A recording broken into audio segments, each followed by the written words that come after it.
نحمده ونستعينه ونستغفره ونعوذ بالله من شرور أنفسنا ومن سيئات أعمالنا من يهده الله فلا مضل له ومن يضلل فلا هادي له نشهد أن لا إله إلا الله وحده لا شريك له ونشهد أن محمدا عبده ورسوله أما بعد فيا عباد الله اتقوا الله وأطيعوه إن الله مع الذين اتقوا والذين هم محسنون قال الله تعالى في محكم كتابه الكريم أعوذ بالله من الشيطان الرجيم بسم الله الرحمن الرحيم والليل إذا يغشى والنهار إذا تجلى صدق الله العظيم. Möhtərəm Müslüman qardaşlarım, zaman uca Rəbbimizin bizlərə verdiyi nemətlərdən biridir. Bu dünyada bizə verilən bir çox nemətin qarşılığı, əvəz edicisi vardır. Əgər itirilmişsə, onun əvəzinə onu başqası ilə əvəz etmək mümkündür. Amma keçən zamanın, gedən anın geri gətirilməsi, geri qaytarılması əsla mümkün deyildir. Hər nemət kimi zamanı da məhduddur və hesabı mütləq bizdən soruşulacaqdır. Bunun üçündür ki, Uca Rəbbimiz Quran-ı Kərimin müxtəlif ayətlərində vaxtın fərqli anlarına and içərək sözə başlayır. And olsun zamana, gecəyə, gündüzə, quşluq vaxtına, fəcrə, şəfəqə, sabaha and olsun deyə Allah-u Teala Quran-ı Kərimdə ayətlər indirmişdir. Bütün bu andlarla Rəbbimiz zamanın əhəmiyyətinə diqqət çəkməkdədir. O halda zamanı məhsuldar istifadə etməyə diqqət göstərmək bizim borcumuzdur.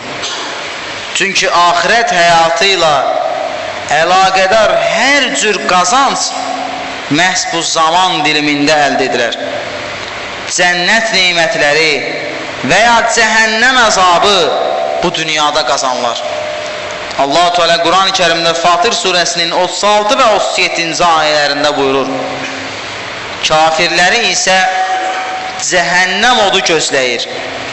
Orada nə öldürülməzlər ki, ölüb canları qurtarsın, nə də bu odun əzabı onlar üçün yüngülləşdirilər. Biz hər bir kafiri belə cəzalandırırıq. Onlar orada fəryad qoparıb yalvaracaqlar: ey Rəbbimiz, bizi buradan çıxart ki, əvvəllər etdiyimiz əməlləri deyil, yaxşı əməllər edək. Onlara deyiləcək: məgər orada sizə düşünəcək kimsənin düşünə biləcəyi qədər uzun ömür vermədikmi? Sizə qorxudub xəbərdar edən də gəlmişdi. Elə isə dadın əzabı, zalimlara kömək edən olmaz. Bir başqa ifadə ilə desək, yaşadığımız zamanın parçaları və hissələri cənnətə çatdıracaq qədər qiymətli, cəhənnəmə aparılaq qədər də təhlükəlidir. Allah Resulü sallallahu aleyhi və səlləm hədis şərhdə buyurur: 5 şeydən əvvəl 5 şeyin qiymətini bilin. Qocalıq gəlmədən əvvəl gəncliyin, xəstə olmadan əvvəl səhhətin, kasıblıq gəlmədən əvvəl zənginliyin, məşğuliyyətdən əvvəl boş vaxtın və ölmədən əvvəl həyatın. Dəyərli qardaşlarım, bütün dünyaya meydan oxuyan, sahib olduğumuz bu dinin, yəni İslam dininin, İslam mədəniyyəti zamanı məhsuldar və yerində istifadə etmənin məhsuludur.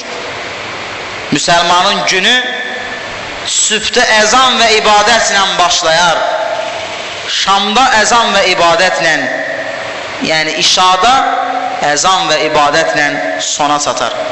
Bu iki vaxt arasında həyata keçirəcəyi fəaliyyətlərini qulluq şuuru və mömin məsuliyyətləri ilə yerinə yetirdiyinə görə gününü ibadətlə keçirmiş olar. Allahın rızasını qazanmış olaraq gecələyər.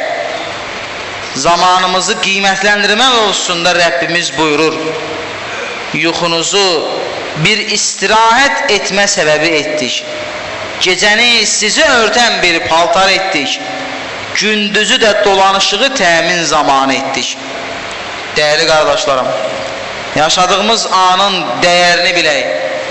Çünki dünən keçmiş, gələcəyə hakim deyilik. Bizə düşən içində olduğumuz vaxtın qiymətini bilmək, onu dünya və axirət saadətini çevirmək, tənbəllik və faydasız işlərlə israf etməməkdir.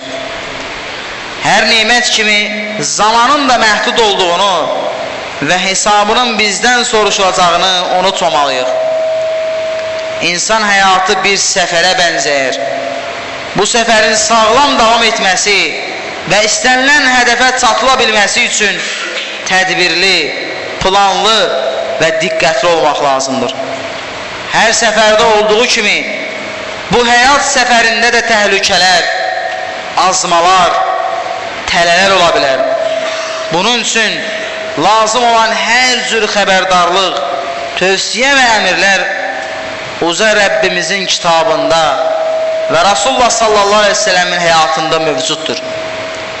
Dünyada xoşbəxt, ahirətdə məsud ola bilmək üçün Quran və sünniyə görə həyatımızı tənzimləməliyik. Xütbəmə Rasulullah sallallahu aleyhi ve sellemin həyati bir xəbərdarlığı ilə son vermək istəyirəm. Allah Rasulü buyurur ki, qiyamət günü bir quldan ömrünü harda xərclədiyindən, elmi ilə nə əməl etdiyindən, malını harada qazandığından və hara xərclədiyindən, öz bədənini harada köhnəltdiyindən sorğu sual edilmədikcə ayaqları Rəbbinin huzurundan ayrılmaz.